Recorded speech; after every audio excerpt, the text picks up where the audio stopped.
আসসালামু আলাইকুম রহমতুল্লাহি ওবরকাতুহু। সম্মানিত দর্শক, এই মুহূর্তে বাংলাদেশের রাজনৈতিক কর্মকাণ্ড করতে পারবে না এরকম বাধা নিষেধ বা বিধিনিষেধ রয়েছে আওয়ামী লীগের উপর। অন্যদিকে আওয়ামী লীগের যে ছাত্র সংগঠনটি রয়েছে বাংলাদেশ ছাত্রলীগ, এটিকে একটি নিষিদ্ধ সংগঠন হিসেবে সরকারের পক্ষ থেকে ঘোষণা করে হয়েছে। ফলে কাগজে কলমে বাংলাদেশে কোনো রাজনৈতিক তৎপরতা চালানো এবং যে সকল বাকস্বাধীনতা বলেন, তারপর যে সকল সাংবিধানিক যে রাইটস রয়েছে, দ্য পলিটিক্যাল রাইটস, মিছিল করা, সভা সমিতি করা, সমাবেশ করা, এমনকি নির্বাচন করা, এই অধিকারগুলো এই মুহূর্তে আওয়ামী লীগের নেই।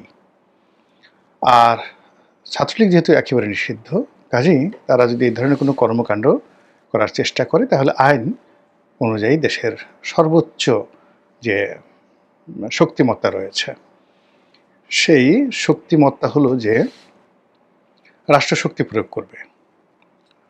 এখন সেই শক্তি প্রয়োগের নমুনা কেমন হতে পারে তার একটি ঘটনা আপনারা দেখেছেন যে চট্টগ্রামের একজন শীর্ষ পুলিশ কর্মকর্তা, সম্ভবত চট্টগ্রাম মেট্রোপলিটন পুলিশ কমিশনার, তিনি ওয়্যারলেসে যে নির্দেশনা দিয়েছেন তার অধীনস্থ কর্মকর্তাদেরকে, ওটা এখন রীতিমতো ভাইরাল হয়ে পড়েছে।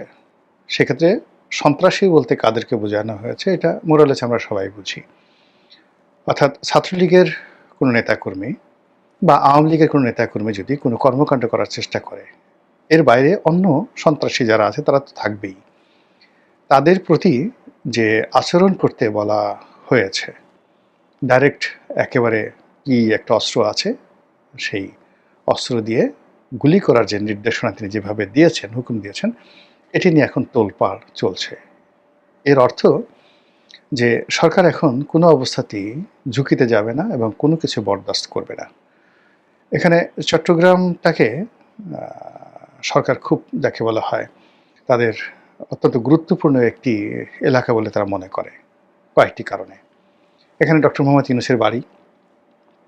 তো কাজেই চট্টগ্রামের এই অঞ্চলে যদি আওয়ামী লীগের ছাত্রলীগের বাড়াবাড়ি হয়, মিছিল মিটিং হয়, তাহলে এটা আসলে সরকারের জন্য খুব একটি স্পর্শকাতর একটি বিষয়। দ্বিতীয়ত, এখানে স্বরাষ্ট্র মন্ত্রণালয়ের যে দায়িত্বে যাকে দেওয়া হয়েছে, খুদাবক চৌধুরী, ওনার বাড়ি কিন্তু চট্টগ্রামে। তো কাজেই চট্টগ্রামে যিনি মেট্রোপলিটন কমিশনার আছেন, ডিসি আছেন, বিভাগীয় কমিশনার আছেন, ধরে নেওয়া হয় যে তারা সরকারের সবচেয়ে বিশ্বস্ত এবং ঘনিষ্ঠ ব্যক্তি হিসেবে সেখানে গিয়েছেন এবং সেখানকার শান্তি শৃঙ্খলা রক্ষা করা এবং পুরো পরিস্থিতি সরকারের অনুকূলে রাখার একটা কমিটমেন্ট তাদের থাকবে। এবং সেই কারণে যে পুলিশ কর্মকর্তা রয়েছেন, ন্যাচারালি তিনি তার সর্বশক্তি নিয়োগ করে তার যারা নিয়োগকর্তা রয়েছেন, তাকে যারা ওখানে পোস্টিং দিয়েছেন, তাদের পারপাস তিনি সার্ভ করবেন, এটাই বাংলাদেশের একটা ট্রেডিশন। তো কাজেই আমরা এখন তার সে বক্তব্য নিয়ে খুব সিসি করছি, অথচ এরকম ঘটনা আওয়ামী লীগ জমানাতে হয়েছে, বিএনপির জমানাতে হয়েছে, এবং এখনও বিএনপির জামাতের যে সকল কর্মকর্তা রয়েছেন তারাও কিন্তু স্ব এলাকাতে তাদের আধিপত্যই সরকারি কর্মকর্তাদের মাধ্যমে দেখানোর চেষ্টা করছেন। এরপরে যেটি আছে সেটি হলো চট্টগ্রাম এবং সংলগ্ন যে অঞ্চল, সেখানে জামাতের একটা ব্যাপক প্রভাব রয়েছে, বিশেষ করে চট্টগ্রাম শহরে। তো সেখানে যদি আওয়ামী লীগের লোকজন কোনো অনাসৃষ্টি তৈরি করে, সেটা আসলে সরকারের কাছে জামাতের যে একটা ভাবমূর্তি রয়েছে, সেই ভাবমূর্তিও থাকে না। ফলে এখানে জামাতের নেতাকর্মীরা, এনসিপির নেতাকর্মীরা, সরকারের কর্তা ব্যক্তিরা সবাই মিলে রাষ্ট্রশক্তিটিকে পরিপূর্ণভাবে সন্ত্রাসীদের বিরুদ্ধে, নিষিদ্ধ ঘোষিত ছাত্র সংগঠন ছাত্রলীগের বিরুদ্ধে এবং কার্যক্রম স্থগিত থাকা আওয়ামী লীগের বিরুদ্ধে সর্বোচ্চভাবে ব্যবহার করবে, তারই একটা নমুনা কিন্তু চট্টগ্রামে আমরা দেখতে পেয়েছি। একইভাবে আমরা দেখতে পাচ্ছি যে সারা বাংলাদেশে যাকে বলা হয় আওয়ামী লীগের যে লকডাউন কর্মসূচি, সেই লকডাউন কর্মসূচিটাকে ভেস্তে দেওয়ার জন্য, জনমনে লকডাউনকে নিয়ে যেন কোনো রকম আতঙ্ক তৈরি না হয়, এই জন্য সরকার যে কর্মকাণ্ড শুরু করেছে, তার ফলে মানে পুরো পরিস্থিতিটা সরকারের জন্য বুমেরাং হয়ে পড়েছে। এখানে একটি বিষয় খুব বলার দরকার। গত 14 মাসে আমরা যেই জিনিসটি টের পেয়েছি, বুঝতে পেরেছি শতভাগ, সেটা হলো এই সরকার সব বুঝে, রাজনীতি বোঝে না। মানে ঠিক ওই যে আল মাহমুদের সেই বিখ্যাত কবিতা, ও পাড়ার সুন্দরী রোজেনা, সারা অঙ্গে ঢেউ তার, তবু মেয়ে কবিতা বোঝে না। তো এই কবিতার মতোই পলিটিক্যাল একটি চেয়ারে বসে সরকার সবার আগে যেটি বোঝার দরকার ছিল সেটি হলো রাজনীতি, সেই রাজনীতি বোঝে না। ফলে কি হলো, এই সময়টিতে একটি যাকে বলা হয় মানে অগ্রহণযোগ্য একটি তথ্যগত ভুল, কিংবা ধরুন একটা বোগাসবো প্রকৃতির থ্রেট, এটাকে সরকার যেভাবে নিজ হাতে ম্যাটেরিয়ালাইজ করছে, নিজ হাতে এটাকে একেবারে মশলা দিয়ে মাখাচ্ছে, পাকাচ্ছে, কাবাব বানাচ্ছে, উপাদেয় খাবার তৈরি করে আওয়ামী লীগের মুখে তুলে দিচ্ছে। আওয়ামী লীগ তো মহা খুশি। এর কারণ হলো, আপনাদের একবার মনে আছে যে বিএনপির জমানাতে আব্দুল জলিল সাহেব সে একটা ট্রাম্প কার্ড ঘোষণা করেছিলেন। এটা বোকাজবো ছিলেন, এবং এটা শেখ হাসিনা নর্মালি মজা করার জন্য তিনি বলছেন যে আমি তো বলিনি, আমার সাধারণ সম্পাদক একটা ট্রাম্প কার্ডের কথা বলছে, এতেই মানে সরকার মানে বিএনপি সরকার মানে মানে তছনছ হয়ে যাচ্ছে, আমি ঘোষণা করলে কি হতো। এবং ওই দিন দেখা গেল যে অনেক বড় পত্রপত্রিকাগুলো যারা সরকার সমর্থক তারা প্রচার করা শুরু করলো, ওই দিন এটা হবে, 10 লক্ষ লোক ঢাকা শহরে আসবে, ওই এনজিওর মাধ্যমে টাকা দেওয়া হচ্ছে, ইত্যাদি ইত্যাদি। পরে ঘটনার দিন দেখা গেল যে 500-600 লোকও শহীদ মিনারে আসলো না। এইরকম এখন এই যে লকডাউন যে কথাটি প্রথমে জাহাঙ্গীর কবির নানক বললেন যে 13 তারিখে লকডাউন, তো 13 তারিখে লকডাউন কেন দেওয়ার কথা হয়েছিল, যে ওই দিন একটা আদালতের রায় ঘোষণা হবে শেখ হাসিনার বিরুদ্ধে ইত্যাদি বিষয়ে আদি নিয়ে।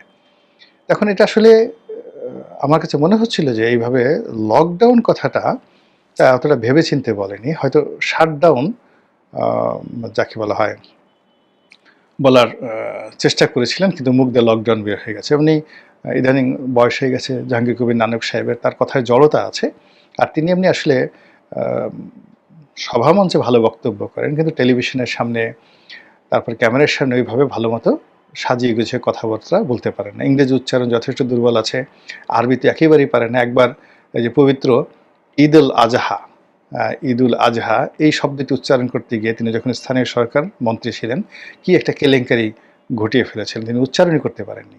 তো তার এই উচ্চারণগত সমস্যা রয়েছে। তো কাজেই তিনি যে শাটডাউন কথাটা বলতে চেয়েছেন, আমার কাছে যেটা মনে হচ্ছিল সেটাকে বলে ফেলছেন লকডাউন। এ কারণে আসলে লকডাউন বলতে যেটি বোঝায় সেটা হলো আপনি ঘরে বসে থাকেন, আপনি গ্রাম থেকে ঢাকা আসবেন, তারপরে আবার ঢাকা থেকে আপনি বের হয়ে রাস্তায় মিছিল মিটিং করবেন, এটা আসলে লকডাউন বলে না। লকডাউন মানে আপনি যেখানে আছেন সেই জায়গায় থাকুন। তা আওয়ামী লীগ তো আসলে সেটা চাচ্ছে না। আওয়ামী লীগের যারা নেতাকর্মী তারা যে কাজটি করার চেষ্টা করছে সেটা হলো কমপ্লিট ঢাকা শহরকে শাটডাউন করে দিন, ঢাকা শহরকে বন্ধ করে দিন।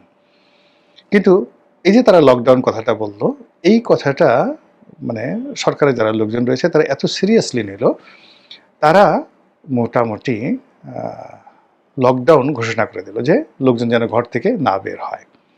আমি 12 তারিখ বিকালবেলা এই ভিডিওটি করছি। তো এই সময়টার মধ্যে সরকারের যে তৎপরতা দেখলাম, তাতে সরকার এই যেখানে যেখানে আওয়ামী লীগের লোকজন আছে সন্দেহভাজন, তাদেরকে ঝেঁটিয়ে শহর থেকে বিদায় করে তারপরে তাদেরকে ঘরে পাঠাতে চাচ্ছে। তারপর যারা অবাধ্য হয়ে রাস্তায় নামার চেষ্টা করছে তাদেরকে ধরছে, আর নিজেরা এমন হম্বিতম্বি করছে যার ফলে কি হচ্ছে, সারা শহরে সারা দেশে একটা ভীতি ছড়িয়ে পড়েছে। আমি গতকাল অনেক রাতে ঢাকা শহরে ঘুরেছি, দেখলাম পুরো ঢাকা শহর খালি, সন্ধ্যার পর থেকে খালি, রাতে তো বলাই বাহুল্য।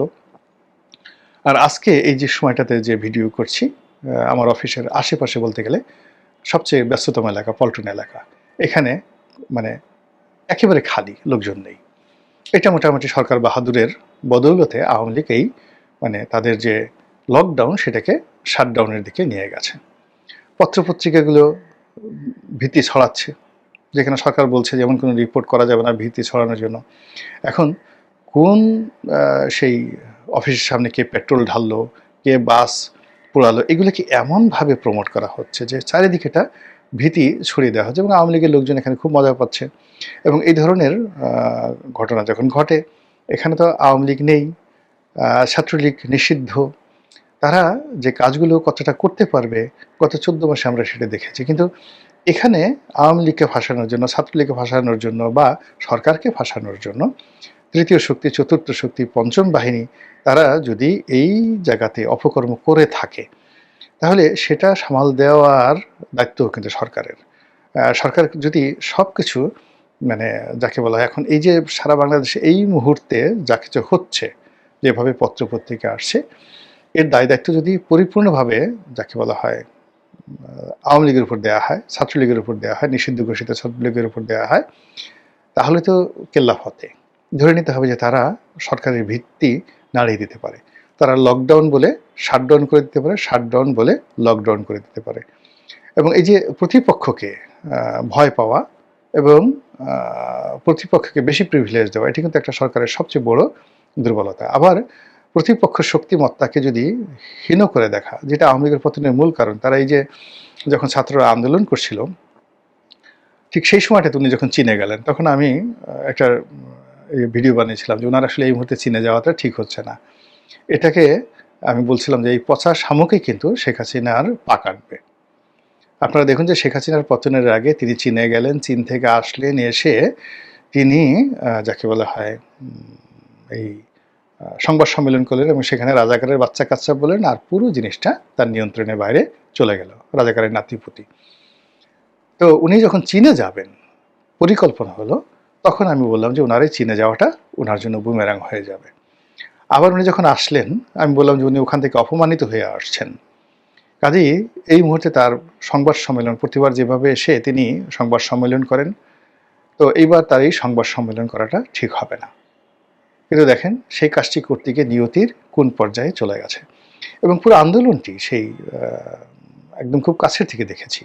আমি যেহেতু তখন একেবারে রাজপথের একজন সাধারণ কর্মী ছিলাম, প্রতি রাতেই টকশো করেছি, সরকারের একেবারে যাকে বলা হয় মানে টার্গেট, মানে নাম্বার ওয়ান টার্গেট, মানে যাকে বলে আমার যদি পরিচিত ফেস না হতো তাহলে আমার ভাগ্য হয়তো ইলিয়াস আলীর মতো হতো। তো ওই পর্যায়ে আমি একের গভীরভাবে রাজপথকে যেভাবে দেখেছি, এবং আপনারা দেখেন যে সর্বশেষ দুটো টক শো যেটা রাজপথকে মানে একেবারে রীতিমতো রাজপথের কোর্স অফ অ্যাকশন চেঞ্জ করে দিয়েছিল, সেটা হলো চ্যানেল আইতে বিচারপতি মানিকের সঙ্গে যে টকশোটা হয়েছিল দীপ্তি চৌধুরীর সঞ্চালনায়, আমার সঙ্গে জাস্টিস মানিক এবং দীপ্তি চৌধুরী।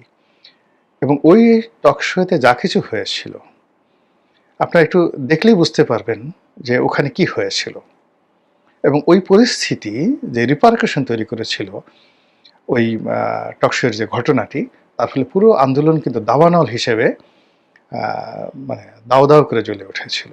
তো কাজেই আমি আমার জায়গা থেকে সবাইকে সতর্ক করার চেষ্টা করেছি, মানে সবাইকে যাকে বলা হয় সাহায্য করার চেষ্টা করেছে। এবং এখনই সেই প্রথম দিন থেকে গত 14 মাস ধরে বিএনপিকে যে কথাগুলো বলছি, ডক্টর মোহাম্মদ ইউনূসকে যে কথাগুলো বলছি, এটা আপন ভাইও বলে না।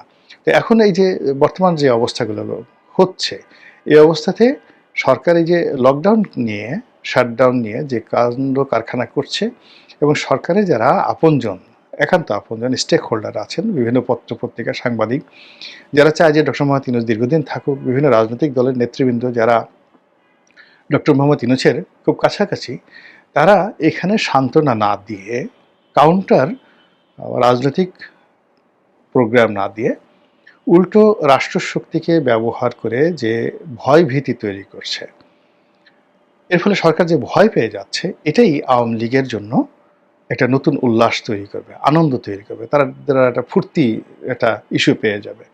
এবং তাদেরকে যারা মানে মাথায় করে নাচছে ভারত, তারাও চিন্তা করে পেয়ে গেছে, এবং আগামীতে এই ধরনের কর্মকাণ্ড করতে তারা আরও বেশি মানে স্বাচ্ছন্দ্য বোধ করবে। এবং আজকে আমি যে ভিডিওটি করলাম, লকডাউন আগামীকাল, আপনারা লিখে রাখেন, এখানে কিছুই হবে না, কিছুই হবে না।